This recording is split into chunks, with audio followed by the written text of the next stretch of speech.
Pemirsa, puncak Hari Suci Galungan pada Buddha Kliwon Dungulan dirayakan umat Hindu dengan mengaturkan sesajen upacara yang diikuti persembahyangan bersama. Sebagian besar umat khusyuk merayakan Galungan yang terpusat di tempat-tempat suci terdekat.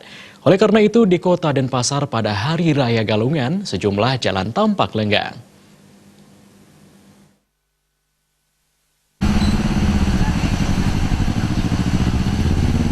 Kemenangan Dharma melawan Adharma dirayakan pada Hari Raya Galungan pada Buddha Kliwon Dungulan.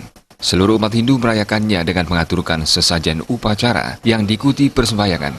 Sejak pagi, masyarakat sudah berbondong-bondong memadati sejumlah pura di kota Denpasar. Tak hanya penduduk asli kota Denpasar yang merayakan Hari Suci Galungan ini, banyak pula penduduk pendatang yang menetap di Denpasar turut merayakan Hari Suci Galungan dengan melakukan persembahyangan di Pura Desa Pekraman Denpasar.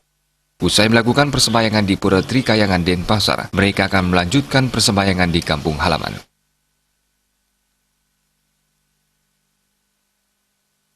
Ring Denpasar Dungun, saat kayangan, Trikayangan, ampun kita bau Karangasem dan Jam berapa kira-kira? oleh jebak kira-kira jam 10. Tinggi umat di Karangasem. Niki Bapak lakukan rutin sejak hari raya. Tinggi Hastongkaro Presiden ya. Anda rayu bersama anak-anak. Di rumah, habis ke rumah ke keliling ke Pura Desa, Pusa, Melanting, Jagannatha, terakhir ke Pura Dalam. Ini Bapak lakukan rutin setiap 6 bulan. 6 bulan rutin itu. Artinya ring apa Pak? Aslinya tiang ring Karangasem. Berarti paling buat pulang kampung. Iya, pulang kampung. Habis di Denpasar langsung ke kampung. Oke, tapi harapan ring Galungan pun. Ya, mugi rahayu sarang sami, jagat rahayu, mangga pulih rezeki sarang sami.